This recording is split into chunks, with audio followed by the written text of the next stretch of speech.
L-sponsors tiegħi tal-programm Il-Verità huma Iżadora ta' Beauty ta' taslima għal xari, Lourdes Opticians ta' San Ġwan għan-Nuċċali, Irena Izaeva ġewwa l-Awra għad-Dwifer u Buzzka tan-Naxxar għall-Ilbiesi. Nirringrazzjahom minn qalbi.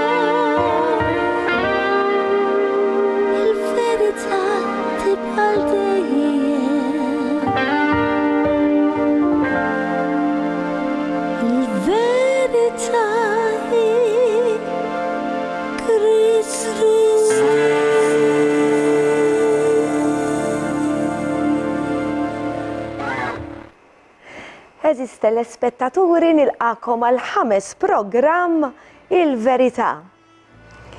Illum sa nkun waħdi flimkien mal-Ispirtu Santu għax dak irid imexxini. Jiena dal-programm qiegħed biex nagħti glorja lill-Missier f'isem Ġesu u nxandar lil Kristu. Mhux biex nidher jiena. U biex intom tifhmu Alla xi jrid minnkom. Xi jrid jara li intom tqimuh fl-Ispirtu u fil-verità.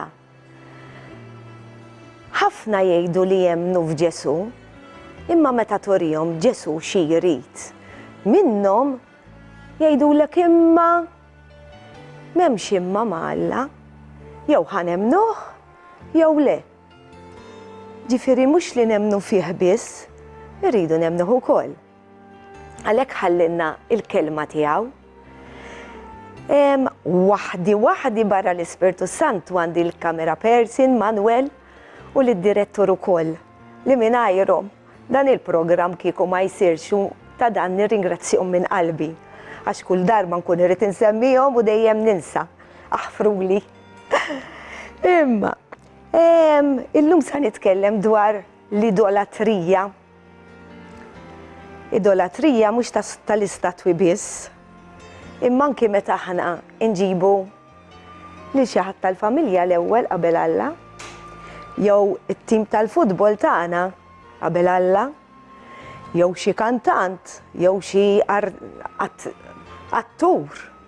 Kif narawh ninħallu. Imma kieku jiġi Ġesu bħalissa, sa nagħmlu anki nies wara politikanti. Nibda nara f'dak iż-żmien tal-elezzjoni likes. M'għandux ma jkunx hekk ta' ġifieri. Għax min jagħmel is-sewwa sewwa nagħmlulu likes. Imma l-Alla kemm nagħmlulu likes? Kemm il-darba jien nitfa' fuq Facebook ġo gruppi u nibqa' meraviljata Maltin. Nista' ngħid mibeda lejn Alla. Mibeda lejn Alla. Jitfaw jipprovaw iwaqqgħu ħaġajt b'dak li nitfa' jiena nitfa' affarijiet dwar l-imħabba ta' kemm il-mulej irrid isalvana ħalli ma mmorrux l-infern. U għalihom dawn l-affarijiet huma affarijiet tad-daħ li ma jeżistux. Nitħassarhom u nitlob għalihom. In-nifs min fejn qed noħduh. Min qiegħed iżommna? Niftakru lil lum hawn u għadha ma nafux. Duru lejn Alla ja ħasra. Kollox b'xejn, kollox ħallas għalina. Ħanaraw dan il-filmat. Fidejk, Sur Direttur.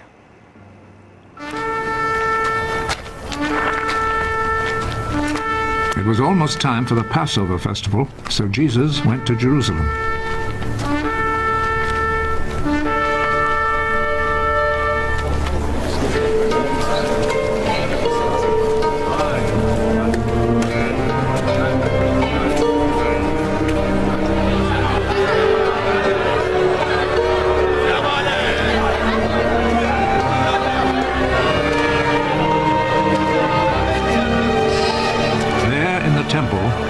found people selling cattle, sheep, and pigeons, and also the money changers sitting at their tables.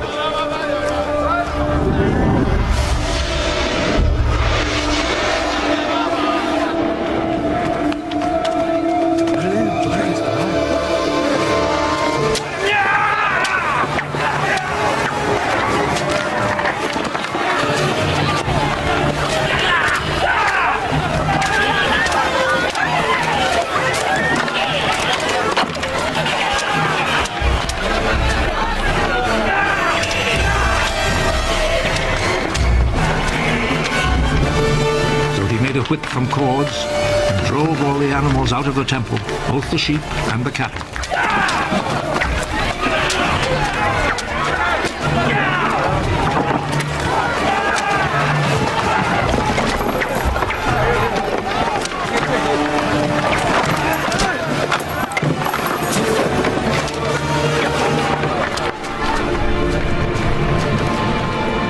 He overturned the tables of the money changers and scattered their coins.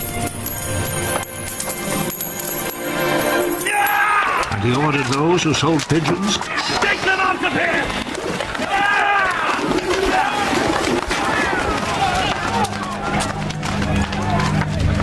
Stop making my father's house a marketplace! His disciples remembered that the scripture says, "My devotion to your house, O God, burns in me like a fire." The Jewish authorities came back at him with a question. What miracle can you perform to show us that you have the right to do this? Tear down this temple, and in 3 days I will build it again. Are you going to build it again in 3 days?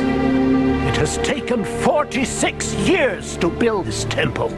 But the temple Jesus was speaking about was his body.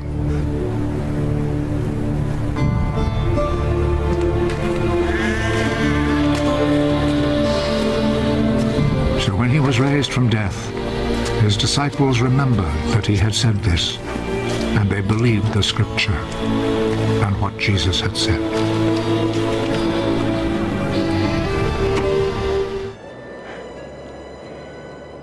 Daw l-affarijiet għadhom isiru, ta' temnu li Kristu Alla daqshekk rabja ikollu meta jara daw l-affarijiet.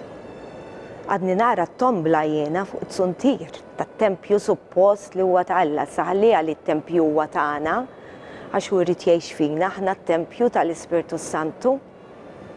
Jew inkella mal-prima jittellaw xi fliexken tal-inbit. Jew xi statwa.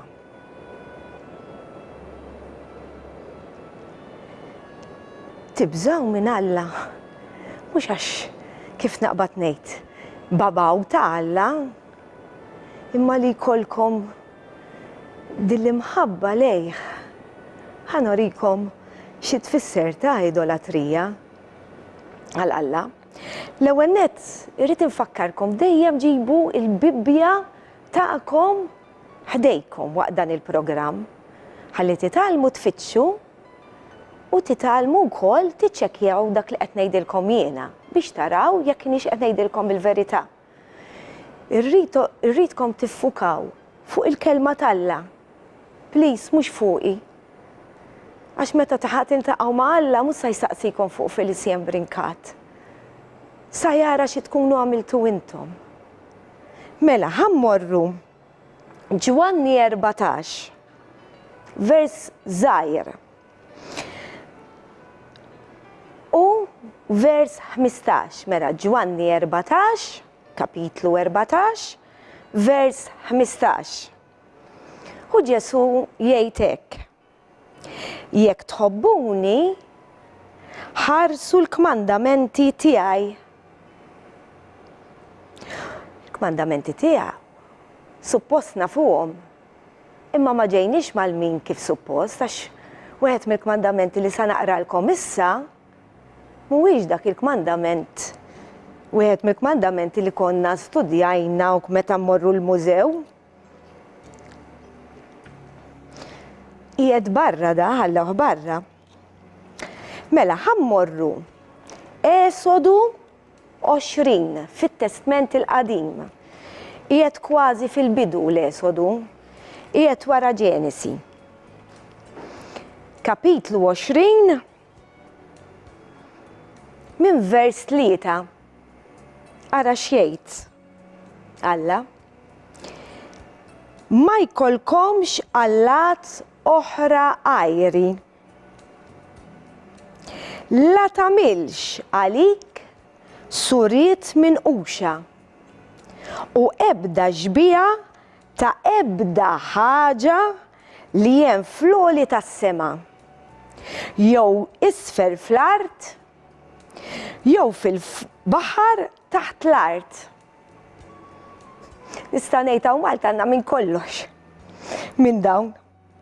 Għax anke taħt l-art u anke fil-baħar hemm l-istatwi.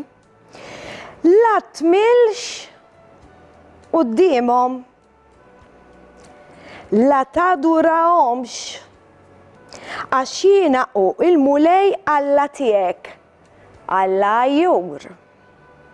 Ajjur għax irridna liħ ta' ma jridniex nintilfu, ma jridniex tax-xitan għax iħobbna. L-impatt il-ħażen tal-missirijiet fuq l-uliet sat-tielet u r-raba' ġenerazzjoni lil dawk li joboduni. Li tmur quddiem statwa jew li tagħmel il xi ħadd idolu tiegħek għal mulej għal Alla tkun qed tobodu. Daqshekk gravi ta'. Imma nader għal xi ġmiel. Sal-elf nisel lil min iħobbni u jżomm il-kmandamenti tiegħi. Għax jgħidulek skont kif tinterpreta il-Bibbja. X'nista' ngħid mod ieħor? Jekk jgħidlek la tagħmilx, tfisser li għamel. Jekk jgħidlek la tmilx, tfisser li tmuru tċaċpilhom l-istatwi u tgħidilhom il-padrun u l-padruna. Padrun ġejja mill-kelma missier, padrone, mit-Taljan. Issa Ġesu għalinna wkoll issejħu l-ħadd missier ħlief dak tas-sema. U hemm ħafna nies insejħulhom fathers. Il-missirijiet tad-dinja huma missirijiet fis-sens għax ikunu ikollhom l-ulied. Nidħlu sew fil-kelma tal-Alla u m'hemmx immiet. Mela, jekk immorru ħalli nispjegaw iktar ukoll. Naqra tqila dan il-kapitlu, Deuteronomju, il-ktieb ta' Deuteronomju, kapitlu 4. U sa nibda wkoll minn vers 15. Mela, il-kapitlu ta' Deuteronomju ftit wara Esodu ta' kapitlu 4 minn vers 15. Meta l-mulej Alla tagħkom kellimkom minn ġonnar minn fuq il-muntanja Horeb, intom ma rajtu ebda ġbija. Mela ħarsu rieħkom li ma titħassrux u tagħmlu xi sura ta' idolu fi ġbija ta' raġel jew mara, għax kien hemm xi ħadd kien qal li ma dak għax għamel dak il-kmandament għax għamlu l-oġol tad-deb. Imma hawnhekk qed isemmi mhux oġol, raġel jew mara, ġbija ta' xi bima fuq l-art, ġbija ta' xi jasfur bil-ġwienaħ li jittajjar fl-ajru, ġbija ta' xi ħlejqa li titkaxkar fl-art, ġbija ta' xi ħuta tal-baħar taħt l-art, u li ma terfax għajnejk lejn is-sema u tara x-xemx u l-qamar u l-kwiekeb U tamir kollu ta' smawiet għal-horoskop ta' qed jiġifieri ara dak kemm ilhom daw l-affarijiet ta' mhux issa. U tinxteħed qudiemhom u tadorhom. Anki d-domni ta' u l-kuruni. Dawn kollox li huma magħmula mill-bniedem huma idoli. Magħmula mill-bniedem, l-istatwi mixiex ikunu magħmuli. Mitrab u mbagħad jiffurmaw. Jekk jaqgħu jinkisru. Mela, ħanaqralkom naqra xina ma nafhomx bl-ammenta l-affarijiet. Imma hawnhekk għandna t-teknoloġija biex mal-ewwel u kieku ngħidilkom xejn fuq l-idolatrija nista' nagħmel sensiela sħiħa ta' programmi. Tant din il-ħaġa ma jridix Alla. Inweġġaw ħbija ta' ħafna. Sa dalwaqt ġej is-sajf, ara x'paganiżmu jkun hawn fil-festi. Tal-biża ta' min jaf kemm imweġġawh.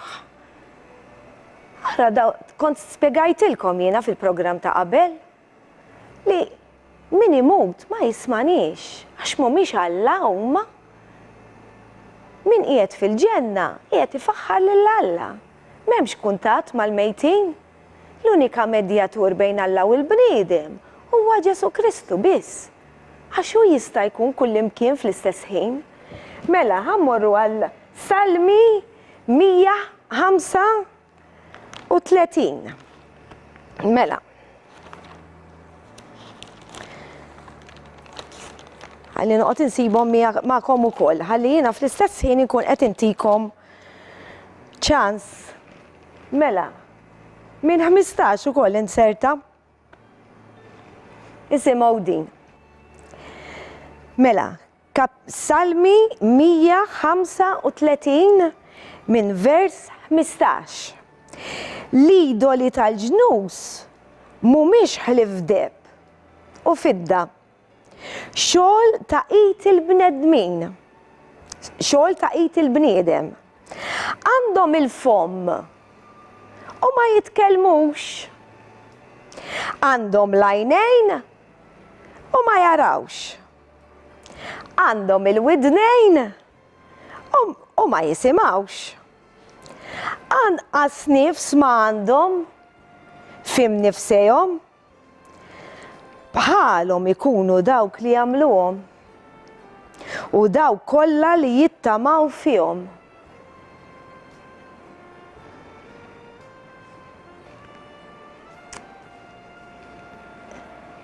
Qed tisimgħu? Qegħdin taraw? Dawn l-affarijiet għadhom hemm, għadhom isiru. Jiena kont waħda minnhom ta' li mmur quddiem statwa. Inkomplu. Ħanaddu naqra l-riklami. Il-verità tibqa' dejjem. Il-verità hi Kristu.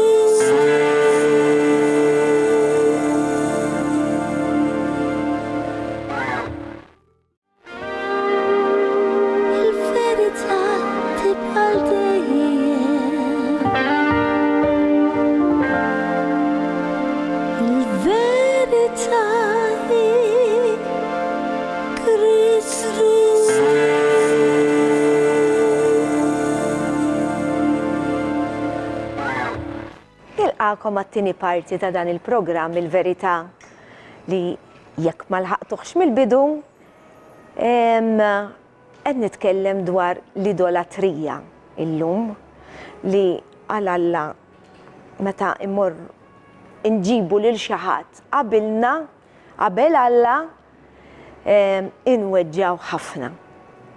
Mela Alla qatt jibgħat lil Kristu biex imut għalina.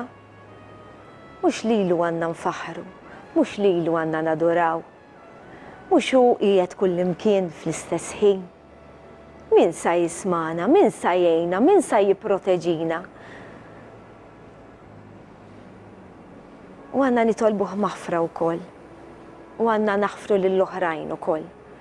U min jagħmlilna l-ħsara, inħalluh fidejh. Naħfrulhom u nħalluhom fidejn Alla. Għadkom ma tafux il-meravilji li jagħmel Alla meta aħna nafdaw fih biss. Biss ta' m'hemmx it-tieni u t-tielet, m'hemm ħadd iktar, ma jissemma ħadd. Jekk fittix taħtkom ma tafux kemm fittix biex nara kemm xi ħadd ieħor. M'hemm ħadd. Jasra x'għandna bżonn iktar, meta nkunu qed nitolbu l xi ħadd ieħor aħna, taf xi jkunu qed infissru u x'qegħdin ngħidulu lil Alla għal xejn battilna lil Kristu. M'intix kapaċi inti bekk qed immorru għand ħadd ieħor. Ara, Alla li jagħmel kollox issa ħannaddu għalih dik ukoll. Biss, infakkarkom ukoll li għandi l-paġna fuq Facebook, il-Verità, jekk tkunu tridu tistaqsuni xi ħaġa u tibatuli u nirringrazzja wkoll tas-support li qed ituni nies li jiena ma nafhomx u jsaqsuni u jieħdu pjaċir b'dan il-programm. Ħanarġa' ngħid, mhux għax jaraw lili, imma għax għajnejhom qed tinfetħilhom u qegħdin jaraw Alla kemm iħobbhom u kemm irid iwasslilhom il-verità li hija Kristu li mingħajr id-demm tiegħu aħna ma nistgħux insalvaw. Bih biss nistgħu insalvaw. Mela, ħammorru naqra issa fit-Testament il-ġdid. Għax kien hemm ukoll minn għalli imma fil-Testament il-qadim, fil-ġdid, m'hemmx fuq l-idolatrija missu, m'hemmx, bekk bdejt jiena b'dak il-filmat. Mela, ħammorru naqra fl-Atti, kapitlu 17, chapter 19, minn vers 21. Mela, kapitlu 17, minn vers 21. Din hija storja li ġrat lil Pawlu. Wara li seħ dan kollu, Pawlu għamel il-ħsieb li jmur il-Maċedonja.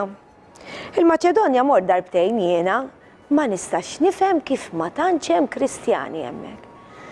Meta mar hemmhekk u kienet hekk bis-sibt knisja ma kienet magħluqa, Knisja Evanġelika ġifieri li temmen kienet jisni qed insemmi xi ħaġa ta' barra minn hawn jien. Imma insomma.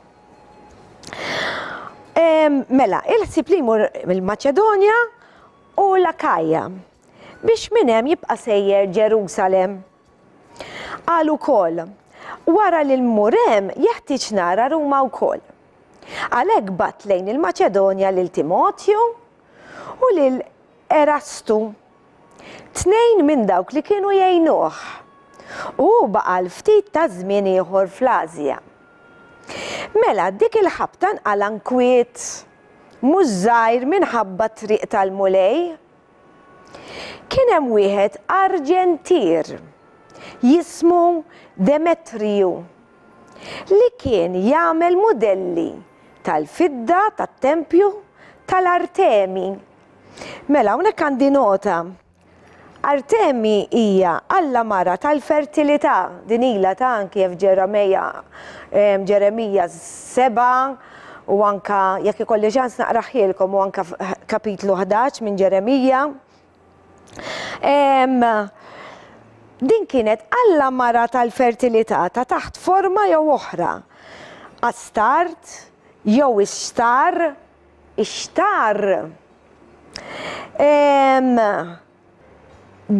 Easter minn hemm ġejja tal-kelma Easter. Bekk ma nieħux pjaċir ngħid jiena Happy Easter. Xtar kienet ukoll Alla Sultana tas-Sema kienu jsejħula ra kemm ilha din il-ħaġa li jadduraw il-ħadd ieħor. Li għal Alla qed ngħidilkom tqajjem korla kbira, Kienet festa pagana u fil-fatt kienu jippreżentawla l-bajt u l-fniek. Min hemm ġejjin dawn li fl-żmien li jsir ara x'għandhom x'jaqsam mal-irxoxt. Insomma, kienet ukoll li sibuha bħal Veneri u Isis. Insomma, minn dejjem il-bniedem ma kienx jabbastaħ Alla biss, dejjem rrid joħloq xi ħaġa oħra. Ara Alla li huwa kollox f'kollox, x'nambu iktar minn hekk. Imma insomma, ħankomplu mela. Li kien jagħmel mudelli tal-fidda tat-tempju tal-Artemi. U bis-saħħa tiegħu in-nies tas-sena kienu jaqilgħu ħafna flus. Dan laqgħhom flimkien ma nies ta' snaj oħra bħal tagħhom u qalilhom: ħbieb, intom tafu li l-għana tagħna ġej mill-qlieħ ta' din is-sena? Qegħdin taraw u tisimgħu li dan Pawlu qiegħed idawwar u jaqleb ħafna nies. Anka jien ta' nixtieq li naqleb ħafna nies bis-saħħa ta' Kristu ta'. Mhux biss f'Efesu, imma tista' tgħid fl-Asja kollha. Ġesu hekk qalilna biex immorru nxandru. Qiegħed jgħidilhom li l-allat maħduma bl-idejn mhuma alla ċejn. U veru. Dan hu l-biża' tagħna li mhux biss din is-sena tagħna ma jibqgħux jistmawha, iżda li saħansitra t-tempju tal-Artemi l-kbira, l-Alla tagħna, jiġi fix-xejn.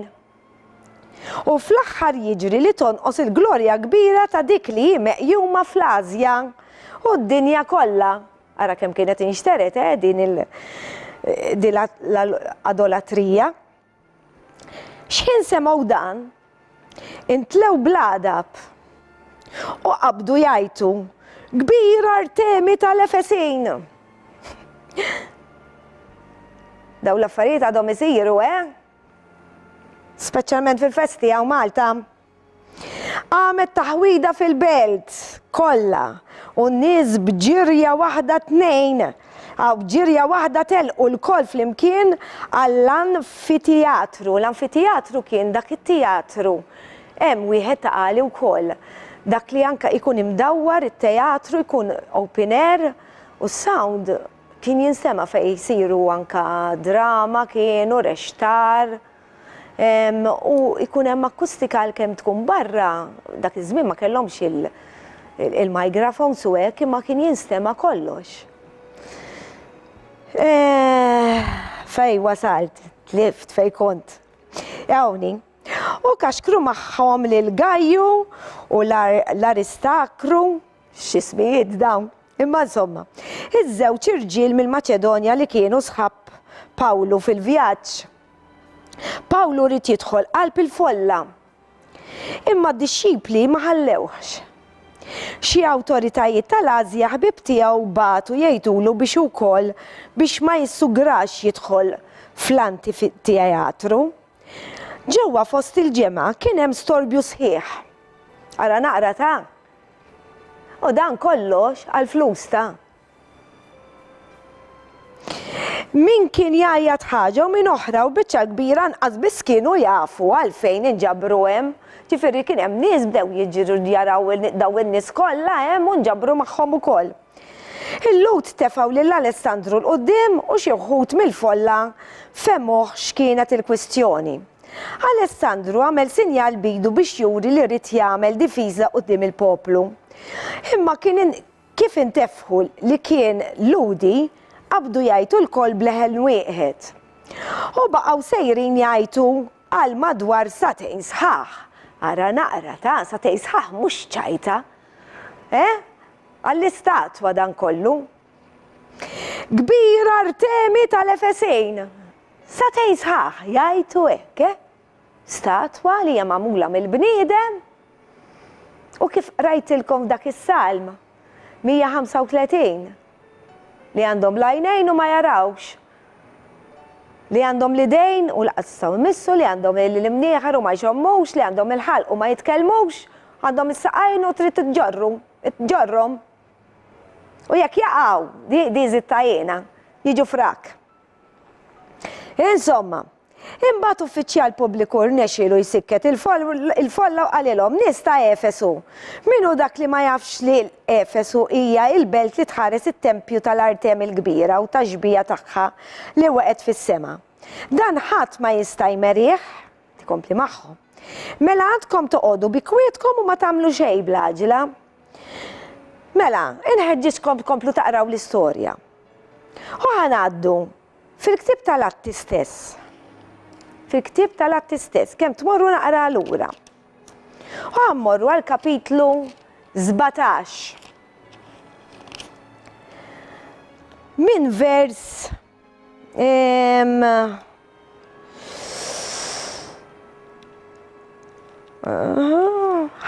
ħanieħdu minn vers 16. Mela kapitlu 17 minn vers 16. Kemm damateni jistennihom Pawlu kien jinket fih innifsu jara l-belt mimlija idoli. Għalhekk fis-sinagoga kien jiddiskuti mal-Lut u ma' dawk kollha li kuljum kienu jinsertaw għaddejjin mill-pjazza tal-belt. Resqu wkoll jitħattu miegħu xi epikurin u stoiċi. Uħud minnhom kienu jgħidu x'għandu x'jgħid dan il-lablab. Lablab kienu jsejħulu. U oħrajn donnu messaġġier ta' xi allat stranġiera. Ara Alla kemm ilu jeżisti u għalihom allat stranġiera sa dak kien ixandar lil Kristu biss Alla wieħed. Għax kien ixandar lil Kristu smajtuha u l-qawmin mill-imwiet. L-isbaħ ħaġa kien qed ixandar kif qed inxandrilkom jien ukoll. Għalhekk ħaduh magħhom u marru Areopagu. U qalulu, nistgħu nkunu nafu x'inhu dan it-tagħlim ġdid li qiegħed tgħallem. Għax int semmajtna ħwejjeġ li qatt ma smajna bihom u aħna nixtiequ nkunu nafu x'inhuma dawn. Bħalkom dawn min jixtieq jiftaħ qalbu għall-mulej. Issa l-Atenin kollha u l-barranin li kienu joqogħdu hemm ma kienu jedew f'xejn ħlief li jgħidu jew jisimgħu xi ħaġa ġdida. Imbagħad Pawlu wieqaf f'nofs l-Areopagu qabad jitkellem. Isimgħu għax din vera importanti. Irġiel ta' Ateni u din anka irġiel u anka nisa Maltin. Qiegħed nara li intom f'kollox nies mill-aktar reliġjużi. Jien għaddej u nħares lejn iġbijat qaddisa tal-qima tagħkom, sibt ukoll artal b'din il-kidba fuqu. Lill-Alla mhux magħruf. Għalhekk dak li intom tqimuh bla ma tarfuh, inħabbarulkom jien isimgħuha din. Isimgħu ħbib tiegħi ta' dan il-programm, isimgħu kemm hija importanti ħafna.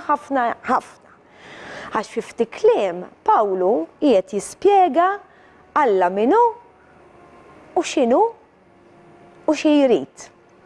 Isimgħuha.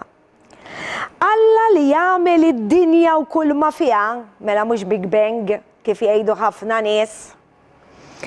U li jussit is-sema u l-art ma joqgħodx f'tempji maħduma bl-idejn.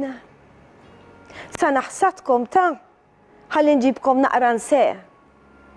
Meta tmorru mhix faċli. Miżżuru Ġesu jgħidulkom sagramentat. Mhux kif supposta. L-ostja mhix xi magħmula mhux mill-bnedmin. U Alla mhux suppost huwa spirtu. Ġesu ma qallinniex biex inqimuh u nitolbu fl-ispirtu fil-verità. L-ostja hija spirtu. Mela Ġesu qiegħed hemm biex tiftaħlu filgħodu. U mbagħad talaqlu l-bib fil-għaxija. Ġesu mhux kullimkien qiegħed. Dik hija idolatrija wkoll ta'. skużawni ma mhux skużawni, anzi irrid inwassalulkom dal-messaġġ. Ħalli tkunu tafu l-verità, issa mbagħad bejnkom u bejn Alla x'tagħmlu. Ħankompli naqra. Anqas ma jqimuh b'offerti min idejn il-bniedem bħalli kieku kienet tonqsu xi ħaġa, mela Alla jonqsu xi ħaġa, Alla itina jrid, Alla ma jonqsu xejn. U li jagħti lil kulħadd il-ħajja u n-nies u n-nifs u kollox. X'affarijiet sbieħ jagħtina mis-sema, affarijiet tajba jtina. Min bniedem wieħed għamel il-ġens kollu tal-bnedmin biex jamru fuq wiċċ l-art kollha, Alla dam qiegħed jirreferi, u qasmilhom bil-qies iż-żminijiet u truf tal-art fejn għandhom jamru. U dan għamlu biex huma jfittxu lil Alla u forsi jħossuh bidejhom u jsibuh. U tassew, u mhuwiex il-bot minn kull wieħed minna x'Alla qiegħed kullimkien. Fl-istess ħin, aħna fih ngħixu, nitħarku aħna u kif qalu xi wħud mill-poeti tagħkom. Aħna tassew nisel wieħed. Mela la darba aħna nisel ta' Alla, m'għandniex naħsbu li hu jiġbaħ lid-deb jew lil-fidda jew lil-ħaġar. Qisu xbija ġejja minn senet u moħħ il-bniedem. Alla qala għajnejh sakemm il-bnedmin kienu għadhom ma jafux. Issa għarrafhom li kulħadd għandu jindem, mela din hija importanti li għandna nitolbuh maħfra. U fejn hu, jiġifieri għax int fejn int, tista' tkun fid-deżert, fejn int. Alla qiegħed kullimkien, jitolbu maħfra u ftaħlu qalbek. Għax hu għażel jum li fih għandu jagħmel ħaq ġust mid-dinja permezz ta' bniedem li ħattru għal Ġesu issa. U ta' dan kollu ta' prova quddiem kulħadd billi lilu qajmu mill-imwiet. Malli semgħu kliemu fuq il-qawmien mill-imwiet, xi wħud minnhom daw jitqu. Daw l-affarijiet għadhom isiru wkoll. Iżda oħrajn qalu nerġgħu nisimgħu fuq dan darb'oħra. Hekk Pawlu ħareġ minn ġo nofshom, imma xi wħud issibħu miegħu u emnu. Jalla intom temnu wkoll din il-verità. Fost dawn kien hemm ukoll Dionizju, l-Arkopagita u waħda mara jisimha Damari u oħrajn magħhom. U jiena mint ukoll. Intom temnu dan kollu? Ħanaddu għar-riklami. Il-verità tibqa' dejjem.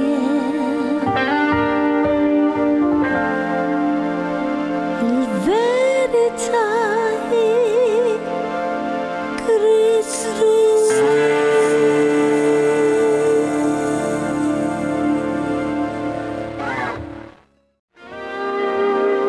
Il-verità tibqa' dejjem.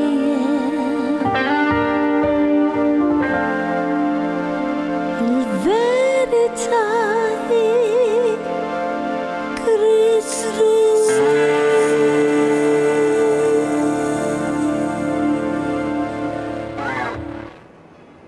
Il-verità hi Kristu. Mela, ħankomplu fuq dan is-suġġett tal-lum li huwa vast ħafna ħafna ħafna. Għadkom ma tafux kemm sibt informazzjoni mill-Bibbja stess fuqha din.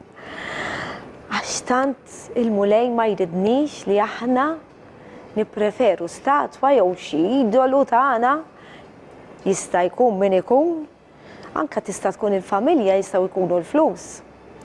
Jistgħu jkunu ħafna affarijiet li nġibu qabel Alla. Meta nġibu l-Alla l-ewwel f'ħajjitna, nkunu nistgħu nagħmlu l-affarijiet iktar kif suppost u jkollna mħabba kbira ġo fina. U jien ukoll għandi din imħabba lejkom biex tkunu tafu l-verità, biex inxandrilkom lil Kristu. Mela, ħammorru kapitlu issa Galatin mill-Testament il-ġdid. Kapitlu Galatin, il-ktib ta' Galatin, kapitlu 5, minn vers 16. Xi darba kelli 16. Insomma, mela, Galatin 5 minn vers 16. Jien ngħidilkom, imxu fl-ispirtu, taqgħux għal passjonijiet tal-ġisem. Il-passjonijiet tal-ġisem huma kontra l-ispirtu. U l-ispirtu hu kontra il-ġisem. Dawn it-tnejn huma kontra xulxin. Biex ma jħallukomx tagħmlu dak li tixtiequ. Jekk lilkom imexxikom l-Ispirtu għall-Ispirtu Santu, m'intomx taħt il-liġi għax aħna dawk li nemmnu u twilidna mill-ġdid m'għadniex taħt il-liġi imma taħt il-grazzja. Xi tfisser? Għaliex qabel id-dnub ma kienx inħafer, kien jitatta biss. Immissa permezz ta' Kristu id-dnub jista' jinħafer. U tagħna l-bnedmin, għax aħna ikkreati fi ġbija tal-Alla. Ara l-anġli le. Għalhekk ix-xitan huwa nkurlat u jridna li nkunu bħalu ma jistax peress li ġi ikkreat bħal anġlu. Ma jistax jitolbu maħfra, ara x'benefiċċju aħna għandna. Għalhekk jgħira lina x-xitan u għadu mhuwiex l-infern. U flimkien mal-aġenti tiegħu jipprova jwaqqalilna fid-dnub. U jrid li aħna nitwarbu l-bogħod minn Alla. Ħalli mbagħad imorru l-infern. Kif xi darba ħajaqgħu wkoll u jaqfel Bibja mill-bidu tal-aħħar. Għax hu kien l-ikbar anġlu. Kien imexxi l-worship, kellu l-ikbar uffiċċju. Ara x'tilef, imma rrid ikun Alla. Imma Alla wieħed hawn. Mela, minn vers 18. Jekk lilkom imexxikom l-Ispirtu, m'intomx taħt il-liġi. L-emejjel tal-ġisem huma magħrufa. Dawn huma żina, faħx, nuqqas ta' rażan, idolatrija, seħer, mibeda, ġlied, ejra, korla, ambizzjoni, firda, partiti, invidja, sokor, dbaħrit, u ħwejjeġ bħal dawn. Inwissikom, bħal ma wissejtkom qabel, da Pawlu qiegħed jitkellem, min jagħmel dawn il-ħwejjeġ ma jirridx is-salt ta' Alla. U kif rajtu, l-idoratrija hija parti. Il-frott tal-Ispirtu huwa, ħansemmilkom u norikom ukoll il-ġmiel tal-Ispirtu, dak li meta aħna niftu qalbna u jibda jgħix ġo tempju li huwa aħna, ara xi ġmiel ikollna.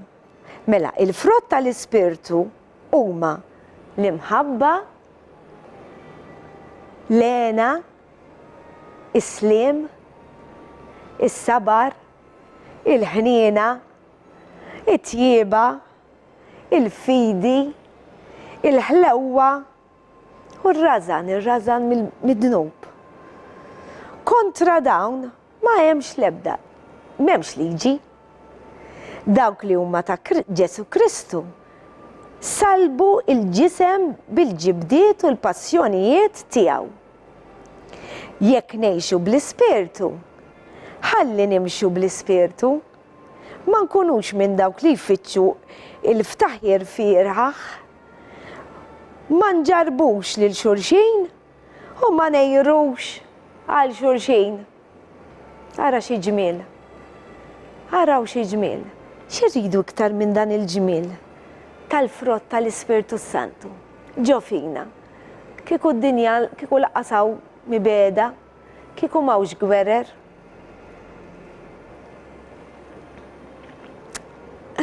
Ir-reliġjonijiet jifirdu ħafna, għax min jgħidek u min jgħidek u jaħasra Alla tagħna l-kelma tiegħu biex aħna ngħixu fil-verità. Jiena minn dan il-programm nixtieq l-aktar li nxandar huwa il-pożittività, il-ferħ, l-imħabba, imma qegħdin ġo d-dinja. Biex ikollna daw l-affarijiet sbieħ, l-ewwel rridu nkunu nafu x'qegħdin niżbaljaw. Ħalli aħna permezz ta' Alla nkunu nistgħu nagħmlu tajjeb. U anke lill-edewwa tagħna. Mela, ħanoħodkom ukoll issa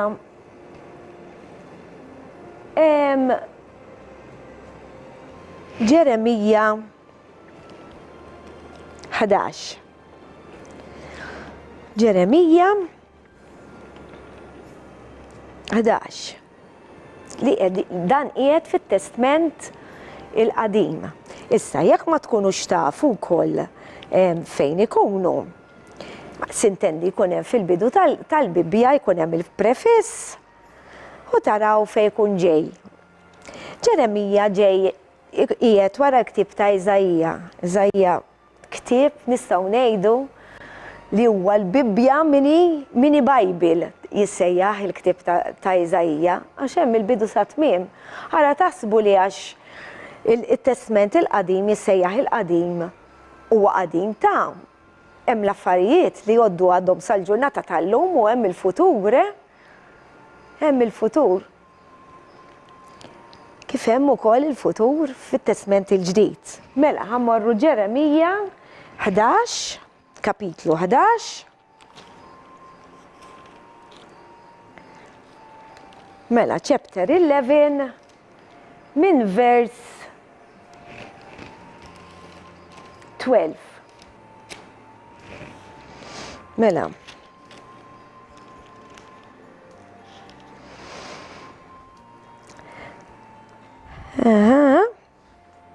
Mela, u jmorru li bliet ta' Ġuda u dawk li jagħmlu f'Ġerusalem u jgħidu l-allat li s-soltu jmorru jaħarqulhom l-inċens. Imma fjum emmhom ma jsalvawhomx. L-inċens quddiem l-istatwi u ċerti affarijiet għadhom sal-ġurnata tal-lum jagħmluhom. Qed tindunaw imma ċerti affarijiet li huma kontra Alla. Qegħdin taraw li dan Alla ma jridniex, ma jridhomx daw l-affarijiet. X'tippreferu?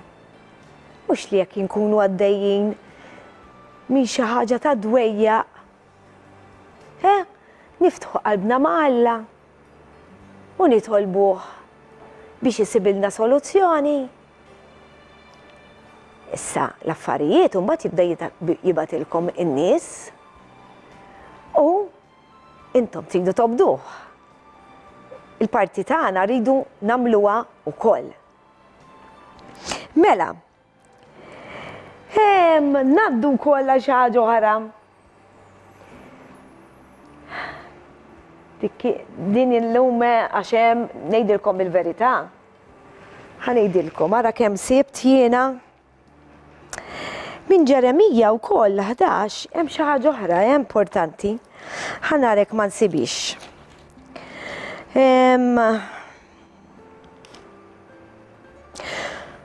Kapitlu 10. Kapitlu 10 Ġeremija l-istess. Min vers 3. Għax ir-reliġjon tal-popli hija frua, ewda maqtuwa minn ġol bosk. Għax hawn jiġifieri statwi wkoll magħmulin mill-xejdulu hawn mis-siġar. Xogħol idejn li mgħallem tal-iskalpell. Iżejjinha bid-deheb u l-fidda, iwaħluha bl-imsiemer u l-martell biex ma titħarrikx. Bħan-nuffara fal-aħjar. L-idoli ma jitkellmux.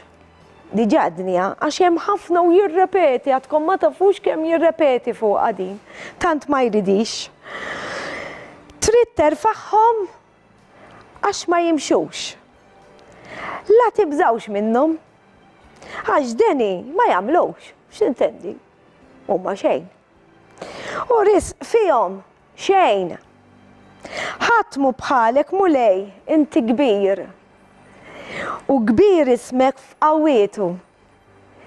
Min ma jibżax minnek, sultan tal-ġnus.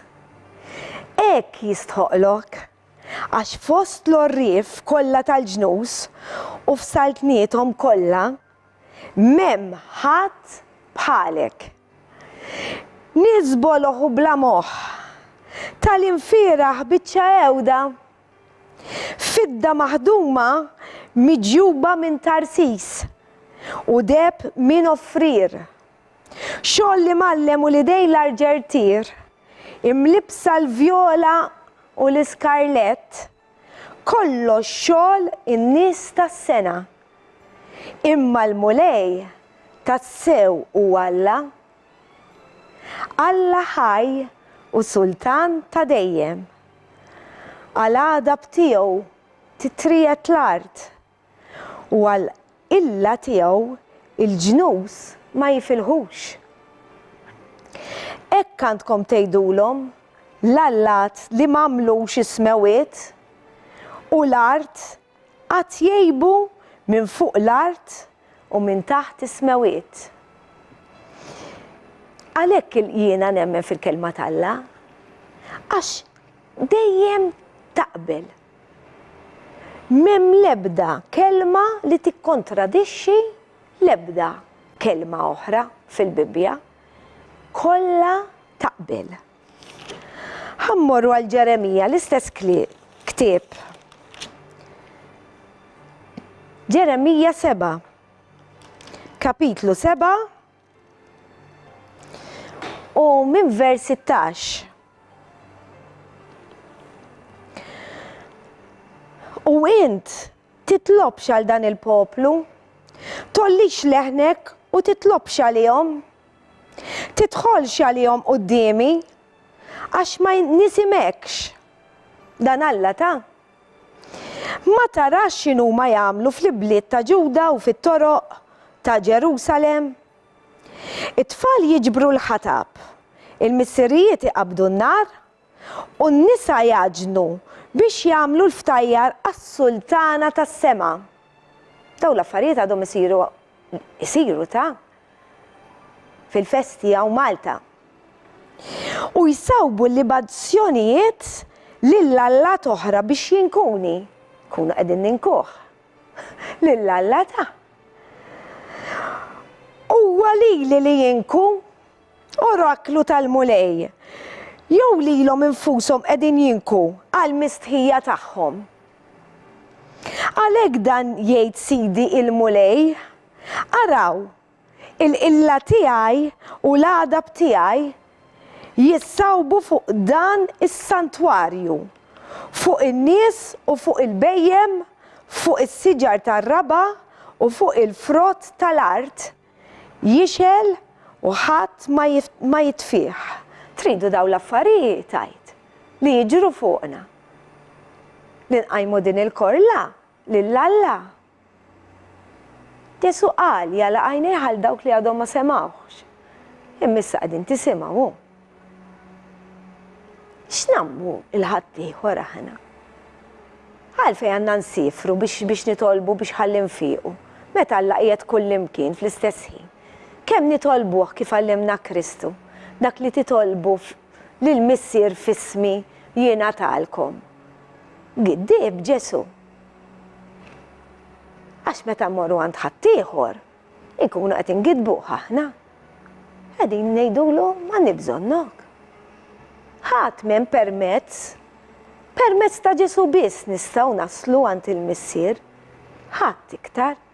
U li miet għalina. Ħadd ma miet għalina. U li għadda minn dak il-Kalvarju. Jasla l-unika ħaġa li tridu tagħmlu jekk tridu li l-mulej jgħix ġo fikom permezz tal-Ispirtu Santu biex ikolkom dan il-feħ li għadni kif rajtilkom qabel. Kemm titolbu talba lill-Missier u tgħidulu maħfra, Missier, aħfrinna tad-dubietna, irridu nkunu tiegħek. It-tfal tiegħek. Nemnu li Ġesu miet għalina u rxoxta. Irridu nkun nitwildu mill-ġdid. Ibatinna l-Ispirtu Santu fina. Ħalli nimxu fit-triq tiegħek, fit-triq tal-verità, fit-triq ta' Kristu. Ħalli nibqgħu ngħixu għal dejjem. Dan, sempliċiment dan. U ma tixxirku ma' knisja li tgħallem il-verità. Min hawn biss u dejjem iċċekkjaw intom u staqsu. U tagħmdu. Tinsewx mhux bil-mamudija nsalvaw, mamudija tfisser hija talba u li nuru lix-xitan u lid-dinja li aħna m'għadniex tax-xitan immissa sirna ta' Kristu. Għadkom ma tafux meta titamdu kbar. Laqas nista' nispjegalkom jien tridu tgħaddu minna. Jien dak il-ħin, minn dak il-ħin li tammiet il-sini ma waqafx inxandar dal-ferħ li għandi għalikom biex intom issalvaw ukoll. Naddu għar-riklami. Il-verità tibqa' dejjem. Il-verità hi Kristu.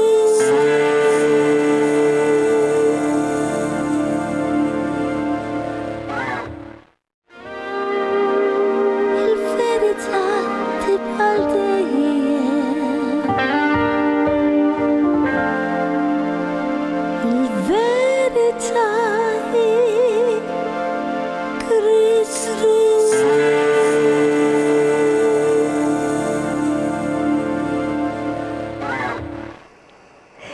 Nilqakom għall-aħħar programm, għall-aħħar taqsima ta' dan il-programm. U fiha dejjem ikolli kanzunetta mill-album tiegħi li jismu Maltese Shipwreck. U semmejtu għalhekk Maltese Shipwreck jiena għax għandi waħda minnhom hija wkoll jisimha Maltese Shipwreck li tispjega fil-fattija twila 10 minuti, mhux dik li se nkantalkom illum, imma tispjega dwar il-vjaġġ meta il-mulej permetta li San Pawl jiġi hawnhekk f'postna. U nħossni verament gburija li Malta tissemma fil-kelma talla fil-Bibbja.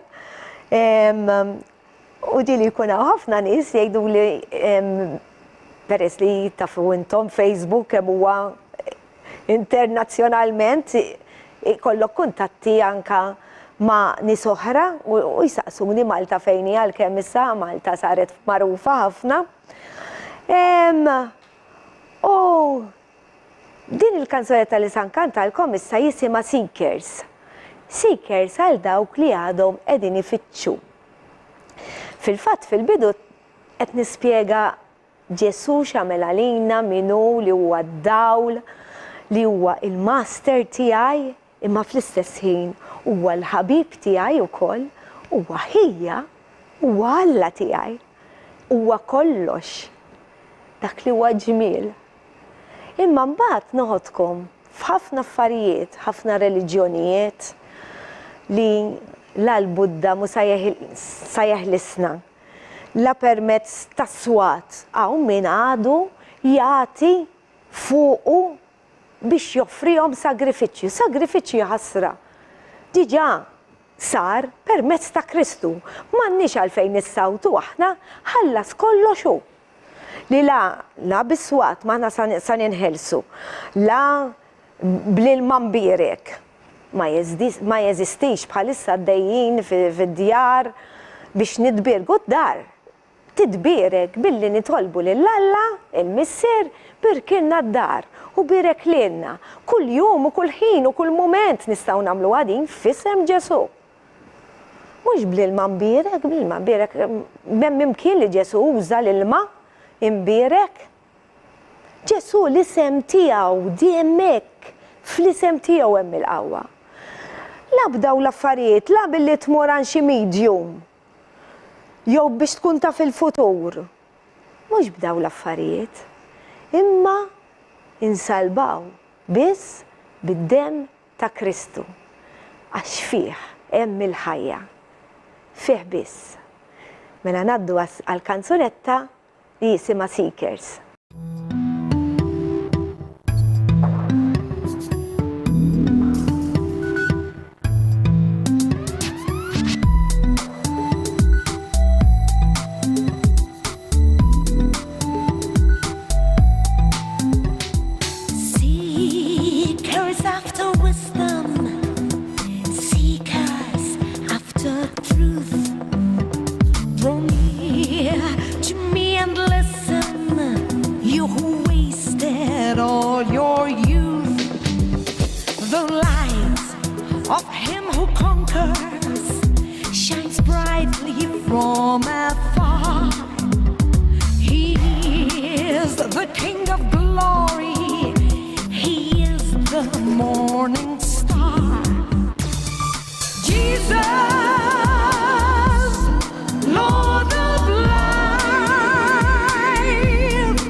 Jesus' blood, when all your worthless idols like